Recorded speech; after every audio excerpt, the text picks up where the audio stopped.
Welcome back to the channel. Today we're going to show you how to fix the Night Owl Connect app not working in 2025 so you can monitor your security cameras without interruptions. First, check your internet connection.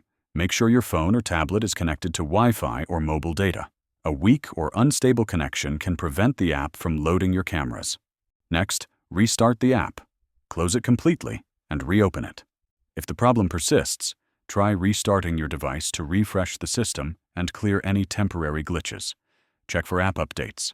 Open the App Store or Google Play Store and see if there's a new version of Night Owl Connect available. Updating the app often fixes bugs and compatibility issues. Clear the app cache if you're on Android. Go to Settings, Apps, Night Owl Connect, Storage, Clear Cache. This removes temporary files that may cause the app to freeze or crash. Make sure your camera system is online. Log in to your Night Owl system through the NOC web portal to verify that your cameras are connected and functioning properly.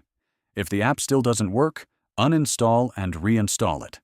This ensures a fresh installation and often resolves persistent issues.